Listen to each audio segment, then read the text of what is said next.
श्री शिवाय नमस्तुभ्यम। हम सबको पता है कि आज है 12 अप्रैल यानी कि हनुमान जन्मोत्सव, यानी काफ़ी लोग हनुमान जयंती के नाम से भी जानते हैं।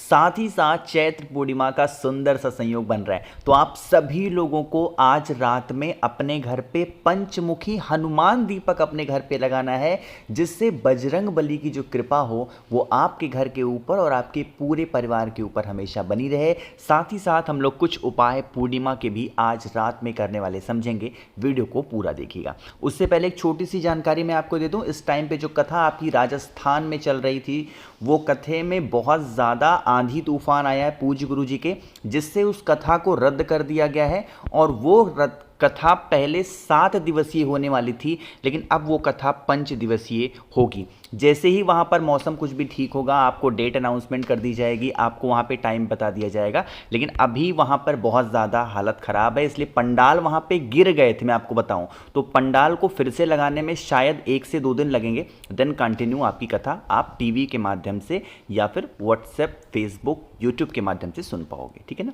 चलो अब बातें करते हैं इस उपाय की। यहाँ पे आप सभी को दिखाई दे रहा होगा क्या, एक दीपक दिख रहा है। मैंने क्या बताया, हमें आज रात में पंचमुखी हनुमान दीपक लगाना है। चीजें क्लियर हो रही हैं क्या? तो सबसे पहला सॉरी, आप दही खा लिया बहुत ज्यादा मैं। तो सबसे पहला काम क्या करना है, आप सभी लोगों को इस दीपक के अंदर डालना क्या है, हनुमान जी के लिए जब हम दिया लगाते हैं और जब किसी विशेष पर लगाते हैं तो सरसों के तेल का दिया लगाया जाता है। कौन सा लगाओगे? सरसों के तेल का। अब मैंने क्या बताया कि हमें लगाना है पंचमुखी हनुमान दीपक। तो आप सभी लोगों को इस दीपक के अंदर 5 बत्ती लगानी है।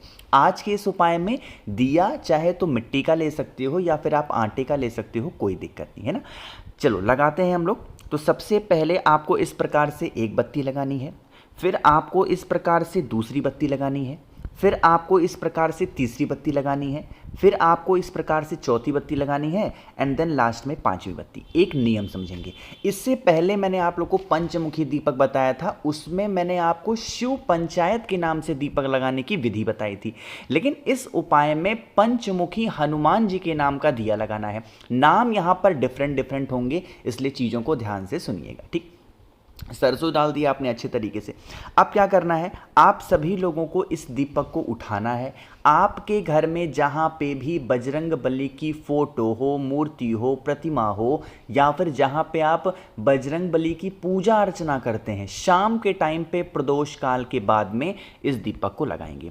देखो आज के ही हनुमान जी का जन्मोत्सव कब पड़ रहा है, शनिवार के दिन। तो कोशिश करेंगे 1 चुटकी काला तिल दीपक के नीचे पहले रख देना।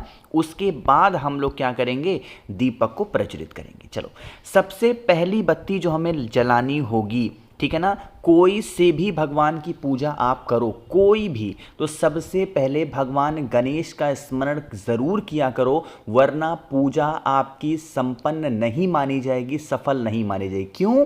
क्योंकि भगवान गणेश को आशीर्वाद प्राप्त है कि जब भी पूजा स्टार्ट होगी, अगर आपका ध्यान नहीं किया जाएगा तो वो पूजा सफल नहीं मानी जाएगी। मानते हो आप भी? तो सबसे पहले इस दीपक को भगवान गणेश का स्मरण करते हुए प्रज्वलित करना। ठीक है ना।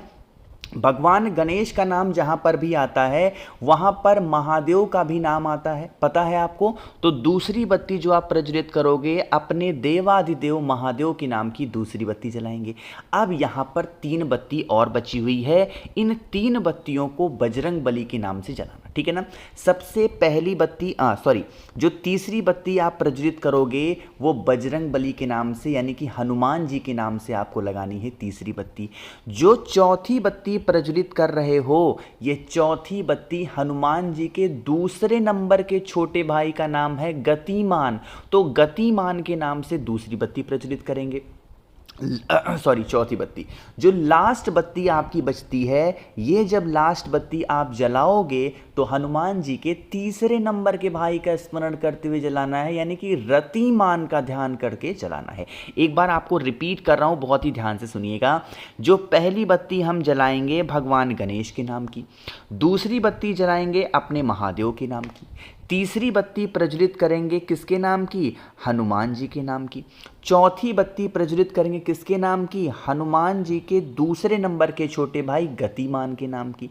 जो पांचवी बत्ती प्रज्वलित करोगे वो हनुमान जी के तीसरे नंबर के भाई का नाम है रतिमान, तो उनके नाम की पांचवी बत्ती प्रज्वलित करेंगे। और आप इस दीपक को जला करके देख लीजिए आज शाम को, कभी भी घर में आपके कोई संकट, कोई परेशानी, कोई दुविधा, तकलीफ कभी नहीं आएगी। ठीक है ना? चलो, तो भाई पहला उपाय आपको समझ में आ गया है। आगे बढ़ लेते हैं अब इस वीडियो के हम लोग अपने दूसरे उपाय की तरफ, जो कि आप सभी को आज शनिवार के दिन ज़रूर करना है। अगर आपके घर में कष्ट बहुत ज़्यादा हो गए हैं, बहुत ज़्यादा कष्ट हो गए हैं और आज के ही दिन आपकी पूर्णिमा तिथि है, तो इस उपाय को निश्चित करिएगा। ज़्यादा कुछ नहीं करना है, बस एक चुटकी आप सभी को लेना है इस प्रकार से काला तिल, बहुत ज़्यादा नहीं, सिर्फ एक चुटकी काला तिल लीजिएगा। काले तिल को लेकर के कहाँ पे जाएंगे? आपके घर में जहाँ पे भी मटका रखा जाता हो, परिंदा रखा जाता हो, आरओ लगा हो, उस स्थान पर जाएंगे। एक तांबे का लोटा लीजिएगा, जल भरिएगा और जल के अंदर काले तिल को डाल देना। चीज़ें क्लियर हो रही हैं? फिर आप इस कलश को यहाँ से उठाएंगे। उठाने के बाद में आपको लेके जाना है महादेव के शिवलिंग के पास में। फेस रखिएगा उत्तर दिशा, नॉर्थ डायरेक्शन। एक नाम है महादेव का जो कि हम सभी लोग स्मरण करते हैं पूर्णिमा तिथि पे। वो नाम कौन सा है? यहाँ पर मैं लिख रहा हूँ। क्या नाम लिखा है जल्दी से बताओ? चंद्रेश्वर महादेव। तो आप सभी के जीवन के जो कष्ट होंगे, जो परेशानियां होंगी, तकलीफें होंगी, वही काले तिल का आज जल आपके घर में जो महादेव का शिवलिंग हो वहां पर मात्र समर्पित कर देने से चंद्रेश्वर महादेव के नाम से आपके घर के जो कष्ट होते हैं, जो प्रॉब्लम्स होती हैं, समस्याएं होती हैं, उनसे हमें छुटकारा ज़रूर मिलता है। ठीक है ना? तो किसी को भूलना नहीं है भाई, हर इंसान को, हर व्यक्ति को आज ये पूर्णिमा का उपाय ज़रूर से ज़रूर करना चाहिए। चीज़ें क्लियर हो रही हैं क्या? चलो, तो यहाँ पे दो उपाय आपको समझ में आ गए हैं। आगे बढ़ते हैं अब इस वीडियो के हम लोग अपने तीसरे उपाय की तरफ। लेकिन आपको पता है बस कुछ ही घंटे बचे हैं और ऑफर के, जो कि हनुमान जन्मोत्सव पे सिर्फ मैंने रखे थे, और वो ऑफर था एक खरीदो एक मुफ्त। जैसे 7 मुखी रुद्राक्ष होता है धन प्राप्ति के लिए, 9 मुखी रुद्राक्ष होता है घर में लड़ाई झगड़े को दूर करने के लिए। अगर आप मुझसे 7 मुखी रुद्राक्ष खरीदते हो तो मैं दूसरा 7 मुखी रुद्राक्ष बिल्कुल फ्री दूंगा। अगर आप मुझसे 9 मुखी रुद्राक्ष खरीदते हो तो मैं दूसरा 9 मुखी रुद्राक्ष बिल्कुल फ्री दूंगा। अब आपको ऑर्डर कैसे करना है? जल्दी से मुझे व्हाट्सएप पे मैसेज करिए। 9005643345 मेरा व्हाट्सएप नंबर है। ऐसा मौका दोबारा नहीं मिलेगा। कैश ऑन डिलीवरी की सुविधा उपलब्ध है। रुद्राक्ष अगर पसंद नहीं आए तो आपको पैसे देना भी नहीं है, उस रुद्राक्ष को आप मुफ्त में अपने घर पे रख सकते हो। यह सुविधा भी इस बार उपलब्ध मैंने करा रखी है। ऐसा मौका, ऐसा सुंदर ऑफर आपको नहीं मिलेगा। एक खरीदो दूसरा मुफ्त मिलेगा। बहुत ही सुंदर सा है, जरूर ऑर्डर करेंगे। अब बातें करते हैं, और हाँ, आज रात 12 बजे से पहले जो लोग मैसेज कर देंगे उन्हीं को मिलेगा इस ऑफर का लाभ, बाकी किसी को नहीं मिलेगा। चलो बातें करते हैं उपाय की। जैसे मान लेते हैं कि आप कभी भी किसी भी काम के लिए जाते हो और आपका कोई ऐसा काम पूरा ही नहीं होता है, यानी इच्छा ही आपकी पूरी नहीं हो पाती है, तो आप इस उपाय को ज़रूर से करेंगे। ठीक है ना? इसके लिए हम सभी को एक बेलपत्र लेना है, बहुत ज़्यादा नहीं। अब आज कौन सा दिन है? पूर्णिमा का। तो वही एक बेलपत्र को लीजिएगा जहां से भी चंद्र देवता के आपको दर्शन हो रहे हों, अपने घर में से जहां से भी दर्शन हो रहे हों, चंद्र देवता के ऊपर से 7 बार घुमाना उस बेलपत्र को। कितनी बार घुमाओगे भाई?